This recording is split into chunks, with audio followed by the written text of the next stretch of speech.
అందరికీ నమస్కారం. Welcome to it's you TV. ఈరోజు మనతో పాటు ఉన్నారు ప్రముఖ జ్యోతిష్యులు బ్రహ్మశ్రీ నందిపట్ల శ్రీహరి శర్మ గురువుగారు. గురువుగారితో మాట్లాడి మనకున్న సందేహాలన్నిటిని కూడా నివృత్తి చేసుకునే ప్రయత్నం చేద్దాం. నమస్కారం గురుగారు. వాగర్థావివ సంపృక్తౌ వాగర్థ ప్రతిపత్తయే జగతః పితరౌ వందే పార్వతీ పరమేశ్వరౌ.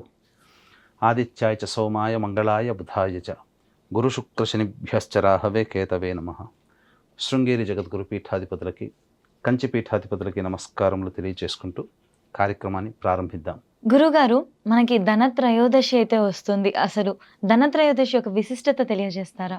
ధనత్రయోదశి మనకు చాలామంది అనుకునేటువంటిది ఏంటంటేనమ్మా, ఉదయం పూట తిథి ఉన్నప్పుడు జరుపుకోవాలి అని అనుకుంటుంటారు.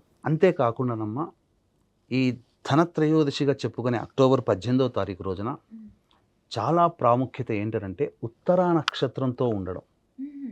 ఎందుకనంటే లక్ష్మి యొక్క జన్మ నక్షత్రం ఉత్తరా నక్షత్రం. పద్మ పురాణాన్ని అనుసరించి అమ్మవారు క్షీరసాగర మథనంలో ఉద్భవించినటువంటి రోజు అయినటువంటి ధనత్రయోదశి రోజున ఉత్తరా నక్షత్రం కలిగి ఉండడం మొదటి పాదం అయ్యింది. అంటే సింహరాశి.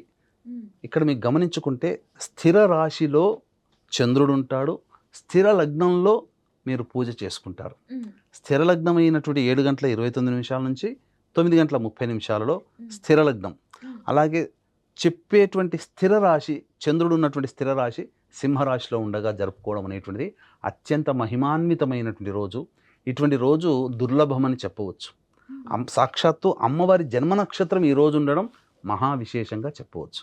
ముఖ్యంగా అంటే ఈ యొక్క ధనత్రయోదశి అనేటువంటిది దీపావళి పండుగలో భాగంగా జరుపుకునే మొదటి రోజు. దీపావళి పండుగ చాలామంది కేవలం టపాకాయలు కాల్చుకోవడానికి మాత్రమే ఒక రోజుగా అనుకుంటారు. అసలు దీపావళి పండుగ జరుపుకునేది 5 రోజుల పండుగ. ఈ త్రయోదశి నుంచి ప్రారంభమవుతుంది. త్రయోదశి తిథి ఉన్నప్పుడు ప్రారంభమై ధనత్రయోదశి, చతుర్దశి రోజున నరక చతుర్దశి, అమావాస్య రోజున దీపావళి అమావాస్య, కార్తీక శుద్ధ పాడ్యమి రోజున బలిపాడ్యమి, తరువాత ద్వితీయ యమద్వితీయ అని అంటారు, భగిని హస్తభోజనం. ఈ 5 రోజుల పాటు జరుపుకునే పండుగని దీపావళి అని అంటారు.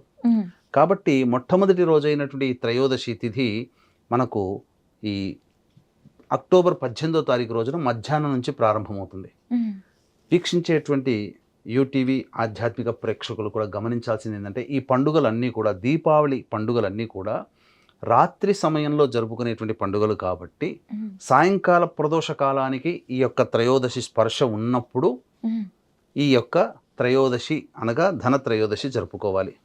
మరునాటికి త్రయోదశి తిథి సూర్యాస్తమయానికి లేదు కాబట్టి సూర్యాస్తమయానికి ఉన్నటువంటి త్రయోదశి తిథి అయినటువంటి అక్టోబర్ 18 రోజునే ఈ ధనత్రయోదశి అనేటువంటిది జరుపుకోవాలి. ఈ ధనత్రయోదశి యొక్క ప్రాముఖ్యత ముఖ్యంగా ఏంటంటే, మనకందరికీ తెలిసిందే, ధనానికి అధిపతి అమ్మవారు లక్ష్మీదేవి. ఆ లక్ష్మీదేవి క్షీరసాగర మథనం నుంచి ఉద్భవించిన రోజు ఈ రోజు. అందుకనే ధనత్రయోదశి అని అంటారు. ఇంకొక విశిష్టత ఏంటంటే, ఆయుర్వేద పితామహుడిగా, ఆయుర్వేదానికే దైవముగా భావించబడేటువంటి ధన్వంతరి కూడా ఈ రోజున జన్మించాడు.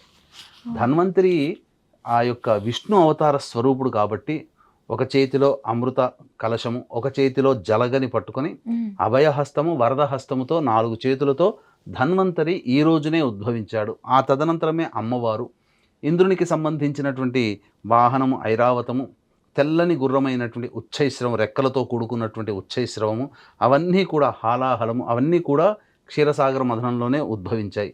ఈ రోజునే ఇవన్నీ కూడా ఉద్భవించాయి. కాబట్టి లక్ష్మీ అమ్మవారు ఉద్భవించినటువంటి రోజు కాబట్టి ధనత్రయోదశి. ఈ రోజున ఉద్భవించినటువంటి అమ్మవారిని ఉపాసన చేసి అమ్మవారిని కీర్తించినటువంటి ఇంద్రుడు తిరిగి మళ్ళీ ఇంద్ర పదవిని పొందినటువంటి సందర్భమే ఈ యొక్క ధనత్రయోదశికి ప్రాముఖ్యత సంతరించుకుంది. అంటే పూర్వము ఇంద్రుణ్ణి దర్శించుకోవడం కోసం దూర్వాస మహాముని వచ్చినప్పుడు ఆ దూర్వాస మహాముని ఇంద్రునికి ప్రీతిగా ఎక్కడా దొరకనటువంటి పారిజాత పుష్పాలు ఎక్కడ దొరకవు. అటువంటి పారిజాత పుష్పాల మాలని ఇస్తే దాన్ని తృణప్రాయంగా తీసి పక్కన ఉన్నటువంటి సైనికుడికి ఇస్తాడు.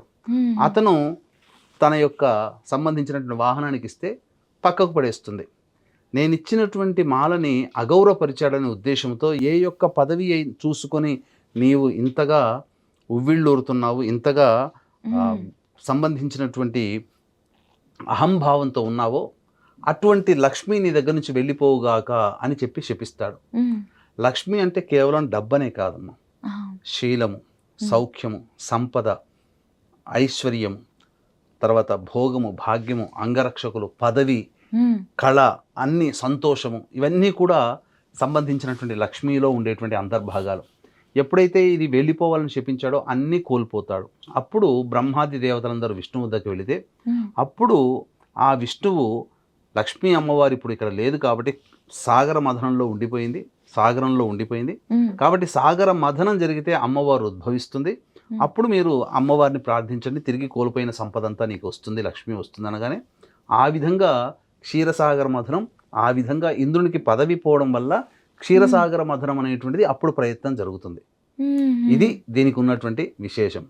కాబట్టి ఈ ధనత్రయోదశి అనేటువంటిది లక్ష్మి యొక్క అనుగ్రహాన్ని సంపాదించుకోవడం కోసం ఈ యొక్క ఉత్తరాది వాళ్ళు, ముఖ్యంగా మనం నార్త్ సైడ్ చూస్తే గుజరాతీలు, మార్వాడీలు, రాజస్థానీలు, నార్త్ సైడ్ వాళ్ళు ఈ యొక్క ధనత్రయోదశి రోజు నుంచి పూజాది కార్యక్రమాలు చాలా విశేషంగా చేస్తారమ్మా.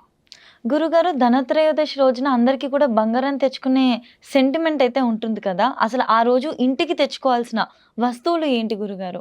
అంటే చాలామంది అంటే పూర్వకాలంలో బంగారం తెచ్చుకోవడం అలవాటు చేసుకుంటే ఇలా పండుగ సందర్భంగా తెచ్చుకుంటుంటే ప్రతి సంవత్సరానికి ఈ విధంగా కొనుగోలు చేయడం ద్వారా, సంపాదించిన సొమ్ము కొనుగోలు చేయడం ద్వారా సంపద వృద్ధి అవుతుందనేటువంటి ఆలోచనతో ఈ యొక్క విధానాన్ని అలవాటు చేసుకున్నారు. ప్రస్తుతం బంగారం అనేటువంటిది కొండెక్కి కూర్చుంది, దిగి రావట్లేదు. మరి ఈ సందర్భంలో ఒక గ్రాము బంగారం కొనాలంటే దాదాపు 12-13 వేలు పెట్టాల్సినటువంటి పరిస్థితి ఎక్కడ దొరుకుతుంది? కాబట్టి శక్తి ఉన్నవాళ్ళు తీసుకోవచ్చు, శక్తి లేని వాళ్ళకి బంగారంతో సమానమైనటువంటి వస్తువుల్ని ఈ ధనత్రయోదశి రోజున చెప్పుకోమన్నారు. ఎందుకనంటే ఈ రోజున తీసుకొచ్చేటువంటి వస్తువులని మనం జాగ్రత్తగా పదిలపరుచుకొని ఈ రోజు నుంచి పూజాది కార్యక్రమాలు మొదలు పెడితే ఈ 5 రోజుల పాటు చేసేటువంటి పూజాది కార్యక్రమాల ప్రభావం వలన లక్ష్మీదేవి స్థిరంగా ఉంటుంది. లక్ష్మీదేవి ఉద్భవించినటువంటి రోజైనటువంటి ధనత్రయోదశి రోజున లక్ష్మీదేవి పూజ అనేటువంటిది ప్రారంభం చేసుకోవాలి. ఇది అనాదిగా వస్తున్నటువంటి ఆచారం. మధ్యలో కేవలం దీపావళి పండుగనే జరుపుకునేటువంటి విధానంగా జరిగిపోయింది. కాబట్టి ధనత్రయోదశి రోజున లక్ష్మీ సంబంధమైనటువంటి వస్తువులు కొన్ని జాగ్రత్తగా తెచ్చుకోవాలమ్మా. ఏ వస్తువులు తెచ్చుకోవాలి అని అంటే వీక్షించేటువంటి ప్రేక్షకులు కూడా గమనించాల్సింది, ఈ యొక్క త్రయోదశి తిథి అక్టోబర్ 18వ తేదీన ధనత్రయోదశి అయింది, ధన్వంతరి జయంతి అయింది, అలాగే శని త్రయోదశి కూడా అయింది. కాబట్టి ఈ అక్టోబర్ 18వ తారీఖు రోజున సాయంత్రం 6 గంటలకి మన పీఠం ఆధ్వర్యంలో మేష, మిథున, కర్కాటక, సింహ, కన్య, వృశ్చిక, ధనస్సు, కుంభ, మీన రాశుల్లో జన్మించినటువంటి వారికి శనిదోష నివారణ హోమాలు, అఘోర పాశుపత మంత్ర హోమము, అలాగే ధనత్రయోదశి కాబట్టి లక్ష్మీ కుబేర హోమాది కార్యక్రమాలు, జాతకరీత్యా ఉన్నటువంటి సమస్యలకి సర్వదోష నివారణ పూజలు, హోమాలు అనేటువంటి జరిపించి శక్తిపాతము చేసినటువంటి కరుంగలి మాల ఇవ్వడం జరుగుతుంది. శని వృక్షమైనటువంటి జమ్మి చెట్టు నుంచే కరుంగలి ఉద్భవిస్తుంది. కాబట్టి శని త్రయోదశి అద్భుతమైనటువంటి ప్రాముఖ్యత కలిగినటువంటి రోజున, ఆ రోజున శక్తిపాతం చేసినటువంటి కరుంగలి మాల ఇవ్వడం జరుగుతుంది. అవకాశం ఉన్న వాళ్ళు కార్యక్రమ తదనంతరం కాంటాక్ట్ చేసి స్క్రీన్ పైన ఉన్నటువంటి నెంబర్ని కాంటాక్ట్ చేయగలరు. ఈ యొక్క ధనత్రయోదశి రోజున తెచ్చుకునేటువంటి వస్తువులు ఏంటంటే లక్ష్మీ సంబంధమైనటువంటి వస్తువులు, ముఖ్యంగా ఉప్పు తెచ్చుకోవాలి. ఇది శుక్రహోరలో తెచ్చుకోవాలి. విశేషం ప్రతి వారం కూడా ఒక హోర ఉంటుందమ్మా. శుక్రహోర అనేటువంటిది మనం పంచాంగం చూస్తే తెలుస్తుంది. చెప్పడం కంటే ఇక నుంచి అయినా కానీ పంచాంగం చూసే అలవాటు చేసుకోండి. ఈ పంచాంగం చూడడం వల్ల మనం ఎన్నో విషయాలు మనము తెలుసుకోగలుగుతాం. ఇక గళ్ళ ఉప్పు తెచ్చుకోవాలి, తర్వాత గోమతి చక్రాలు, తర్వాత నక్షత్ర సంబంధించినటువంటి నక్షత్రాకారంలో ఉంటాయి కదమ్మా, దాన్ని ఏమంటారు, గవ్వలు, నక్షత్ర గవ్వలు, లక్ష్మీ గవ్వలు అంటారు, పసుపు రంగు కలర్లో ఉంటాయి, అవి తెచ్చుకోవాలి. తర్వాత శ్రీఫలము అనేటువంటిది తెచ్చుకోవాలి. శ్రీఫలం చిన్న నారికేళంగా ఉంటుంది. ఏకాక్షి నారికేళం బయట సహజంగా దొరికితే మంచిదంటే కొబ్బరికాయకి ఒకే కన్ను ఉండాలి. చాలా మటుకు 3 కన్నులు ఉన్నవే దొరుకుతాయి. ఒక కన్ను ఉన్నటువంటి కొబ్బరికాయ లక్ష్మీప్రదం. ఈ వస్తువు తెచ్చుకోవాలి.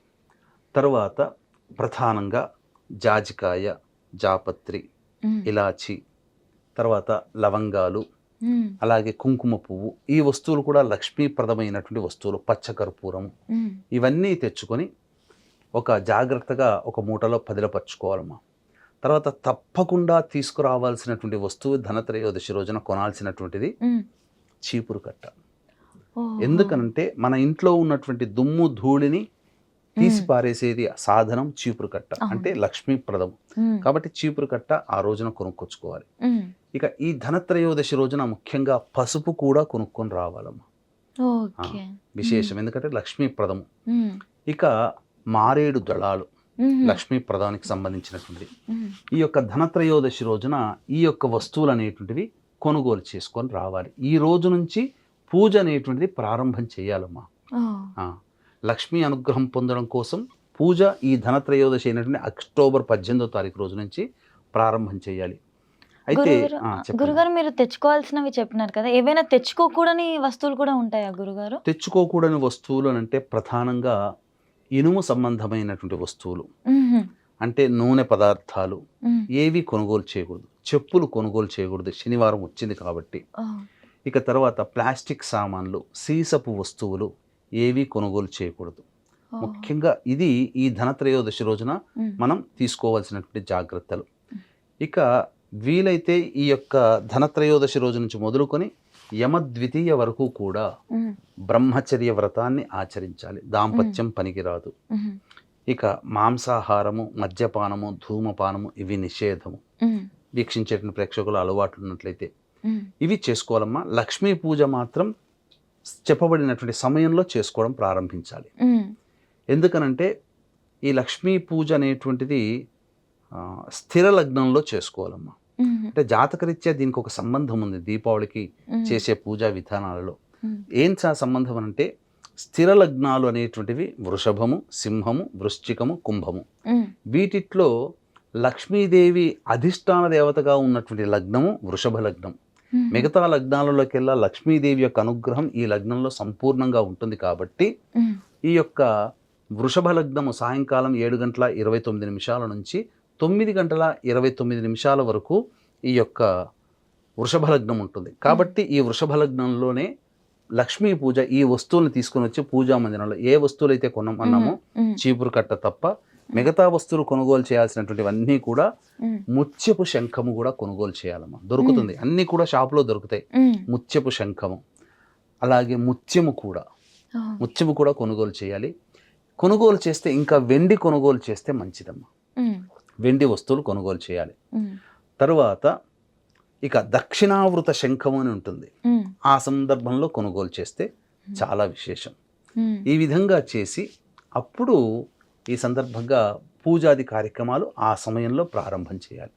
గురుగారు దానికి సంబంధించిన విధి విధానాల గురించి కూడా తెలియజేస్తారు. తప్పకుండా ఇంతకుముందు చెప్పినటువంటి సమయం ఏదైతే ఉందో అవును.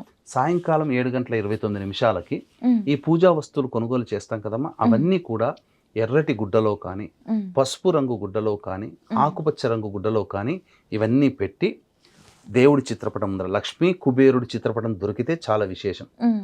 దొరకకపోయినా స్వర్ణాకర్షణ భైరవుని యొక్క చిత్రపటం ఉంటుంది. అంటే పరమేశ్వరుడు 2 చేతులతో లక్ష్మీ ప్రవాహాన్ని కొనసాగిస్తుంటే ఒక చేతి నుంచి వచ్చే ధన ప్రవాహాన్ని కుబేరుడు, ఇంకొక చేతి నుంచి వచ్చే ధన ప్రవాహాన్ని లక్ష్మీదేవి ఒడిసి పట్టుకుంటుంది.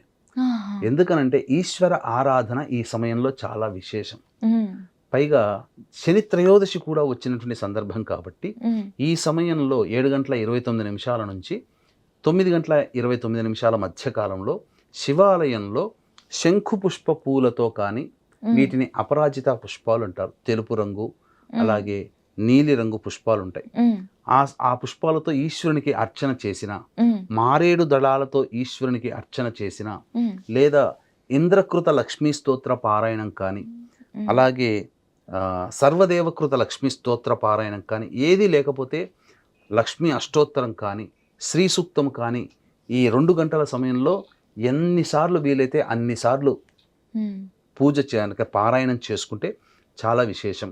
ఈ సంబంధించినటువంటి వస్తువులు కొనుగోలు చేయమని చెప్పాను కదా, ఇంట్లోని పూజా మందిరంలో పెట్టి పూజ చేసి ధూపదీప నైవేద్యాలు ఆ వస్తువులకి ఈ 5 రోజుల పాటు చేయాలమ్మా. చేసి పూజా మందిరంలో కానీ బీరువాలో కానీ ఈ యొక్క సంబంధించిన వస్తువుని గుడ్డ చుట్టి పెట్టుకుంటే, వ్యాపార స్థలంలోకైనా కానీ పెట్టుకుంటే ధనము స్థిరంగా ఉంటుంది, ధనాకర్షణ ఎక్కువగా జరుగుతుంది.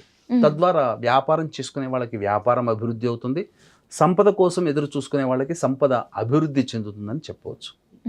ఖచ్చితంగా గురుగారు. ధనోత్రయోదశి విశిష్టత గురించి, పాటించవలసిన నియమాల గురించి, ఇంకా తెచ్చుకోవాల్సిన వస్తువుల గురించి కూడా ఎంతో వివరంగా చెప్పినందుకు ధన్యవాదాలు గురుగారు. సర్వం శ్రీ ఉమామహేశ్వర పరబ్రహ్మార్పణమస్తు.